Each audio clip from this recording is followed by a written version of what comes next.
Hello friends, welcome to my YouTube channel, and in this video we will study about future tense.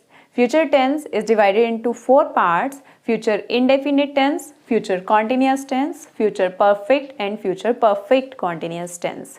आज हम सबसे पहले करने वाले हैं future indefinite tense. Future indefinite tense में हम यूज़ करते हैं वर्ब विल या shall, then first form of the verb. Will और शैल के बाद हमेशा वर्ब की फर्स्ट फॉर्म आती है, या जिसे हम कहते हैं बेस फॉर्म आती है। ठीक है, तो विल और शैल अकॉर्डिंग टू सब्जेक्ट यूज होंगे। अगर हमारा सब्जेक्ट आई या वी है तब हम shall as a subject use करते हैं, पर इन मॉडर्न इंग्लिश हम सभी सब्जेक्ट्स के साथ विल को ही हेल्पिंग वर्ब लेते हैं। बट अगर ग्रामेटिकली रूल पढ़ना जाए तो आई और वी के साथ शैल लगता है, बाकी सभी सब्जेक्ट्स के साथ विल यूज होता है। अब आते हैं सेंटेंस फॉर्मेशन पर। हर टेंस के हम 3 टाइप ऑफ सेंटेंसेस पढ़ रहे हैं: सिंपल सेंटेंसेस, नेगेटिव सेंटेंसेस और इंटेरोगेटिव सेंटेंसेस। सिंपल सेंटेंस यानी कि सब्जेक्ट, वर्ब और ऑब्जेक्ट। तो फ्यूचर इंडेफिनिट के सिंपल सेंटेंस की फॉर्मेशन होगी सब्जेक्ट, देन हेल्प वर्ब क्या है, विल या shall, plus first form of the verb, then object. ठीक है, तो एग्जाम्पल के थ्रू समझते हैं। Ram will go to the party. ठीक है, Ram will go to the party.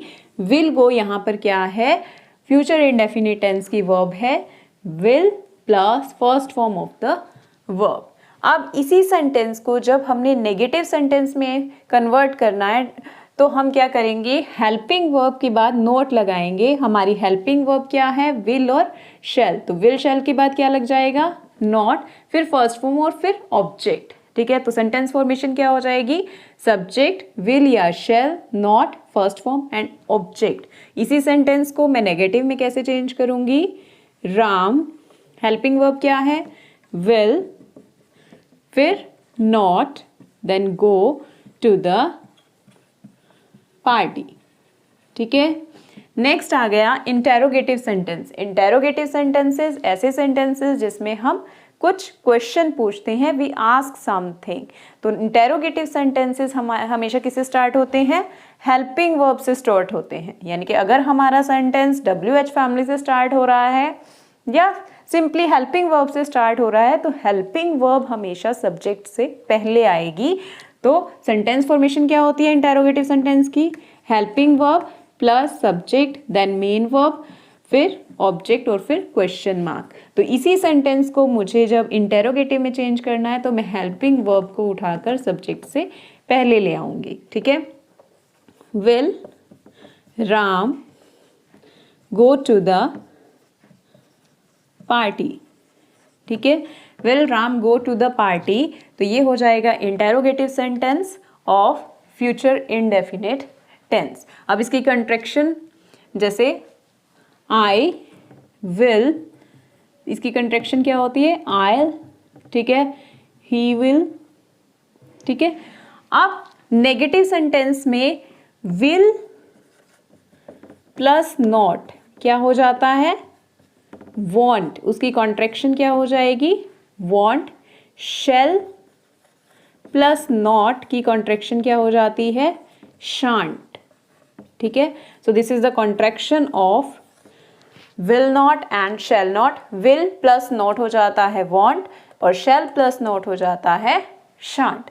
तो ये हो गए हमारे बेसिक रूल्स कि हमारी सेंटेंस फॉर्मेशन क्या होती है, वर्ब क्या यूज हो रही है। अब आते हैं हम सिचुएशंस पर, यानी कि किन सिचुएशंस में हमने फ्यूचर इनडेफिनिट टेंस को यूज़ करना है। तो फ्यूचर के किसी प्लान के बारे में जब हम बात करेंगे, यानी कि अब फ्यूचर टेंस एक ऐसा टेंस है जो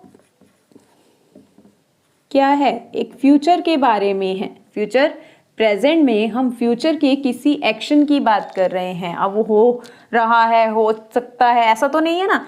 वो ऐसा एक्शन होगा जिसके बारे में हम क्या कर रहे हैं, प्लानिंग कर रहे हैं, या फिर फ्यूचर के किसी चीज़ की हम प्रिडिक्शन कर रहे हैं। ठीक है, या हम किसी को कोई प्रॉमिस कर रहे हैं, ठीक है, किसी को हम कोई चीज ऑफर कर रहे हैं, ठीक है, तो ये सब चीजें जो हैं वो कहाँ आती हैं, फ्यूचर टेंस में आती हैं। प्रेजेंट में हम फ्यूचर के बारे में कोई प्लानिंग करते हुए चल रहे हैं, किसी चीज की प्रिडिक्शन कर रहे हैं, जैसे वेदर की हम प्रिडिक्शन कर रहे हैं, it will rain tomorrow, it will rain tonight, it will be cloudy tomorrow, ठीक है, तो ये क्या है, हम फ्यूचर की प्रिडिक्शन कर रहे हैं, ठीक है। किसी के को हम प्रॉमिस करते हैं, okay I will come to the party, यहाँ मैं प्रॉमिस कर रही हूँ, ठीक है, मैं आऊँगा, तो यहाँ पर प्रॉमिस की बात हो रही है। फ्यूचर में हम किसी चीज़, किसी भी एक्शन के बारे में ये चीज़ें कर सकते हैं, तब हम फ्यूचर इनडेफिनिट टेंस को यूज़ करते हैं। अब एक एक करके समझते हैं। तो सबसे पहले है to talk about future plans. मैंने प्लानिंग कर ली कि मैं फ्यूचर में ये काम करने वाली हूँ, ठीक है। I will go to the party, I will pass my exam, ठीक है, मेरी प्लानिंग चल रही है। I go to the I will go to a hill station this summer. तो क्या है, ये सब मेरी क्या है, फ्यूचर की एक प्लानिंग चल रही है कि मैं फ्यूचर में ये काम करने वाली हूँ, ठीक है। I will go to a function, ठीक है, टू अ पार्टी, ठीक है, I will go to a party, I will attend the party, ठीक है, ये एक मेरी प्लानिंग है। तो फ्यूचर की हम क्या कर रहे हैं, अगर हम कोई प्लान बना रहे हैं तो उसके लिए हम फ्यूचर इनडेफिनिट टेंस को यूज़ करते हैं। नेक्स्ट आ गया हमारा टू मेक प्रॉमिस। किसी से हम प्रॉमिस कर रहे हैं, please give me some money, I promise that I will return it soon, मैं जल्दी तुम्हें वापस कर दूंगा, ठीक है, I will return it soon, मैं तुम्हें इसे जल्दी ही वापस कर दूंगा। तो मैं यहाँ पर क्या कर रही हूँ, मैं एक प्रॉमिस कर रही हूँ, क्या, वो चीज़ वापस करने का। तो हम जब फ्यूचर में किसी से कोई काम करने का प्रॉमिस करते हैं तब हम फ्यूचर इनडेफिनिट टेंस को यूज़ करते हैं। नेक्स्ट इज प्रेडिक्शन, पूर्वानुमान। पूर्वानुमान किसी चीज़ का जो फ्यूचर में होने वाली है, ठीक है, जैसे she is working too hard, she will pass the exam, she will pass the exam, वो तो पास कर लेगी, ये तो मैं अंदाज़ा लगा रहा हूँ, ये मैं प्रिडिक्ट कर रहा हूँ, ठीक है। you will be rich soon, तुम बहुत जल्द क्या होने वाले हो, अमीर होने वाले हो। it will rain tomorrow, it will rain tomorrow, ठीक है।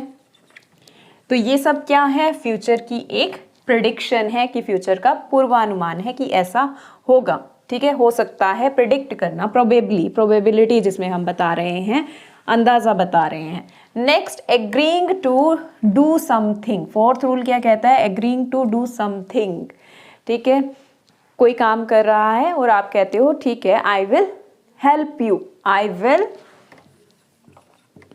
help you, I'll solve the sum for you,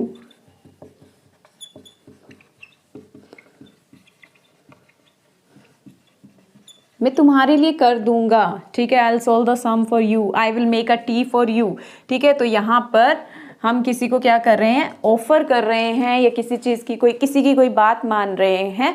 तो ऐसी सिचुएशन में जब हम किसी की कोई बात मान रहे हैं, ठीक है, मैं कर दूंगा, ठीक है, या मैं चला जाऊंगा, yes I will go there, ठीक है, I will help you, I will lend you some money, I will solve your problems. तो ऐसी सिचुएशन जब हम फ्यूचर में किसी को कोई चीज़ ऑफर कर रहे हैं, किसी की कोई बात मान रहे हैं, तो ऐसी सिचुएशन में हम फ्यूचर इनडेफिनिट टेंस को यूज़ करते हैं। पर क्या सिर्फ will shell first form he future बताती है, क्या सिर्फ इसी वर्ब के साथ हम फ्यूचर के ऐसे एक्शंस की बात करते हैं, इट इज़ नॉट देयर।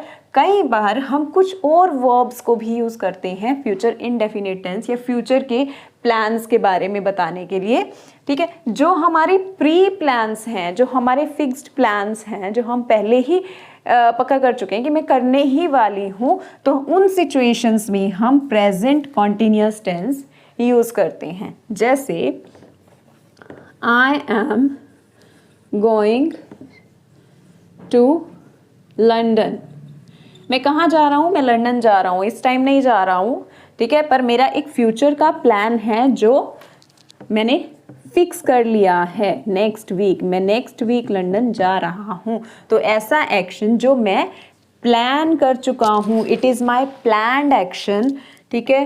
तो ऐसे एक्शन में हम फ्यूचर प्रेजेंट कॉन्टिन्यूअस टेंस को भी यूज़ करते हैं। तो आई मीन टू से कि फ्यूचर इंडेफिनिट टेंस को या फ्यूचर के किसी एक्शन को बताने के लिए सिर्फ विल शैल की का ही यूज़ नहीं होता, कुछ और वर्ब्स भी होती हैं। I am going to help you, ठीक है। तो इस तरह से वर्ब्स यूज होती हैं। So this was all about future indefinite tense. Thank you, have a nice day.